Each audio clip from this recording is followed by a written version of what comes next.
Secara umum, kami mencatat garis besar kurikulum sebagai berikut. 1. Induksi training atau onboarding program. Ini adalah program di mana karyawan baru masuk dalam perusahaan kita. SDM baru dikenalkan dengan visi, misi perusahaan, uraian pekerjaan, dan juga struktur organisasi. Onboarding ini juga termasuk jika karyawan kita dipromosikan atau dimutasi di posisi yang baru. Maka, ia perlu menerima pembekalan untuk posisinya yang baru juga.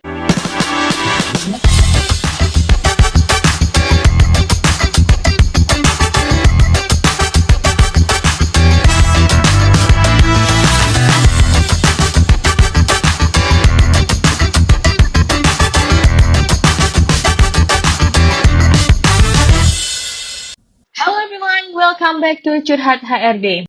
Apa kabar semuanya? Semoga Anda dalam keadaan sehat dan tetap semangat. Dan kita kembali lagi di podcast Curhat HRD bersama saya Marcel dari Sinergia Konsultan. Hari ini, pada episode kali ini cukup berbeda. Kenapa? Seperti yang saya janjikan di awal bahwa podcast Curhat HRD di tahun 2023 ini akan ada penyesuaian-penyesuaian.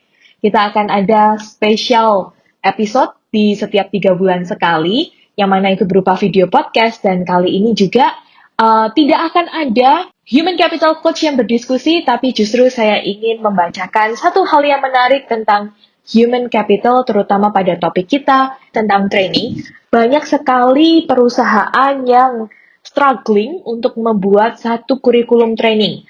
Apalagi kalau business owner-nya itu sangat suka pembelajaran. Ada training apa di luar sana, langsung diikutkan. Ada pembicara dari mana, langsung dipanggil di perusahaan. Tanpa tahu sebenarnya dampaknya yang dilakukan atau dampaknya yang diterima dari training-training tersebut seperti apa.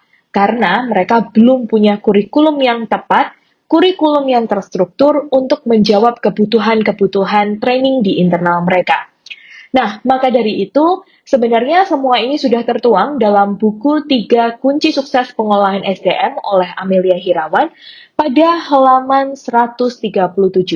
Saya akan membacakan bagian kurikulum ini dan semoga Anda juga mendapatkan gambaran bahwa dalam membuat kurikulum sebenarnya bukan hanya training aja yang bisa Anda lakukan, tapi juga ada metode-metode lain yang bisa Anda lakukan untuk mengembangkan karyawan atau SDM di perusahaan Anda.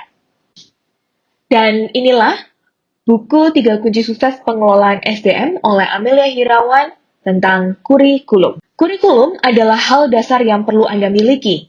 Banyak juga perusahaan ingin mengadakan pelatihan tanpa mereka paham dengan jelas ekspektasi, tujuan pelatihan, juga pengalokasian waktunya. Tidak jarang ada SDM yang berulang kali mendapatkan pelatihan dalam 1 tahun yang sama, namun ada juga yang tidak tersentuh sama sekali. Selain itu, jika kita berbicara mengenai metode yang digunakan, apakah Anda latah untuk mengadakan outbound, seminar motivasi, program rekreasi, atau program lainnya? Secara umum, kami mencatat garis besar kurikulum sebagai berikut. 1. Induksi training atau onboarding program. Ini adalah program di mana karyawan baru masuk dalam perusahaan kita. SDM baru dikenalkan dengan visi, misi perusahaan, uraian pekerjaan, dan juga struktur organisasi.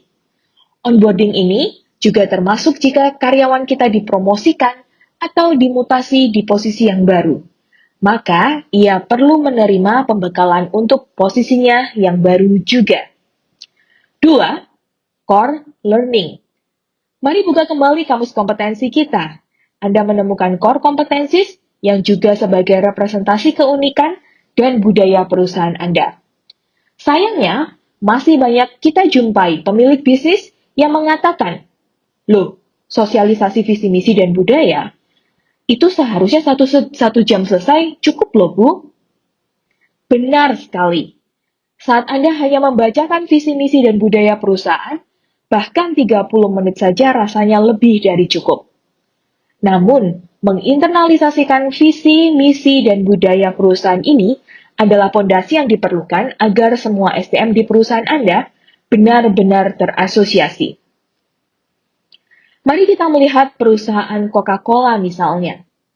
Perusahaan besar ini sangat peduli pada core learning ini. Ia benar-benar menginternalisasi warna merah untuk ada di dalam identitas diri setiap SDM-nya.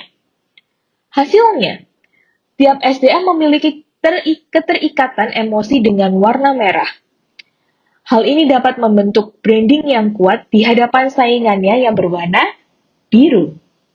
Coba pikirkan kembali, pondasi atau inti pembelajaran apa yang sesungguhnya Anda sudah berikan pada SDM Anda? Atau mungkin belum. Pembelajaran inti biasanya lebih dilakukan melalui in-house corporate training karena sifatnya lebih spesifik. Dan pasti berbeda dengan perusahaan lain karena bicara mengenai budaya perusahaan. 3. Generic learning. Generic learning adalah materi pembelajaran umum yang terutama terkait dengan kompetensi generik. Selain itu bisa juga kompetensi yang terkait dengan level jabatan seperti supervisory, kepemimpinan, manajemen waktu, public speaking, motivasi, dan lain sebagainya.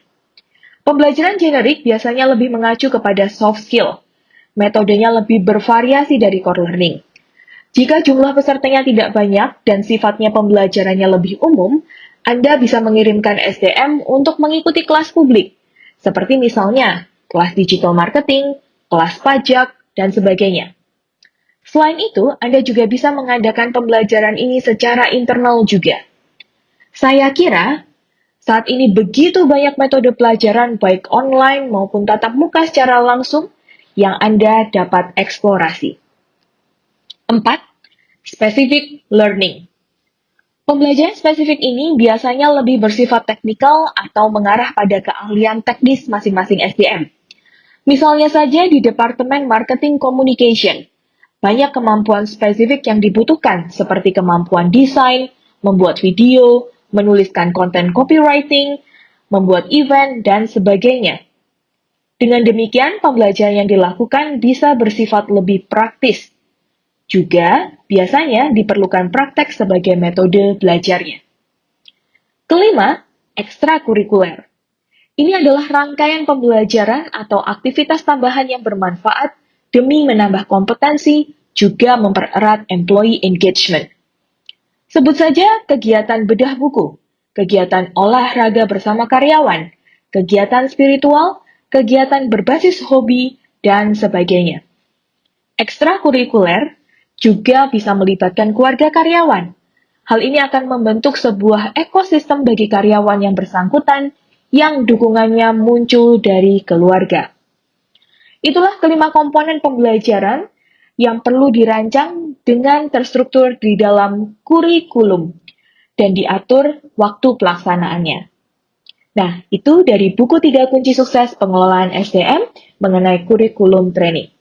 Namun, ada hal yang jauh lebih penting ketika Anda sudah menyusun kurikulum training dan melaksanakan kurikulum tersebut pada training-training atau event di perusahaan Anda, yaitu adalah bagaimana mengevaluasinya. Apakah evaluasi ini sudah tepat dengan cara-cara, dengan produktivitas mungkin di perusahaan Anda. Dan sebenarnya, Amelia Hirawan menuliskannya pada bab lanjutannya pada halaman 142 tentang evaluasi dan tindak lanjut. Caranya mudah aja, Anda tinggal membaca bukunya di halaman 142 buku 3 kunci sukses. Namun kalau Anda belum memiliki, Anda bisa ke www.sinergiakonsultan.com/buku 3 kunci. So semuanya, semoga hal ini bermanfaat dan semoga Anda bisa memiliki kurikulum training yang lebih tepat. Stay safe, stay productive, and keep fighting on your good fight. Bye-bye!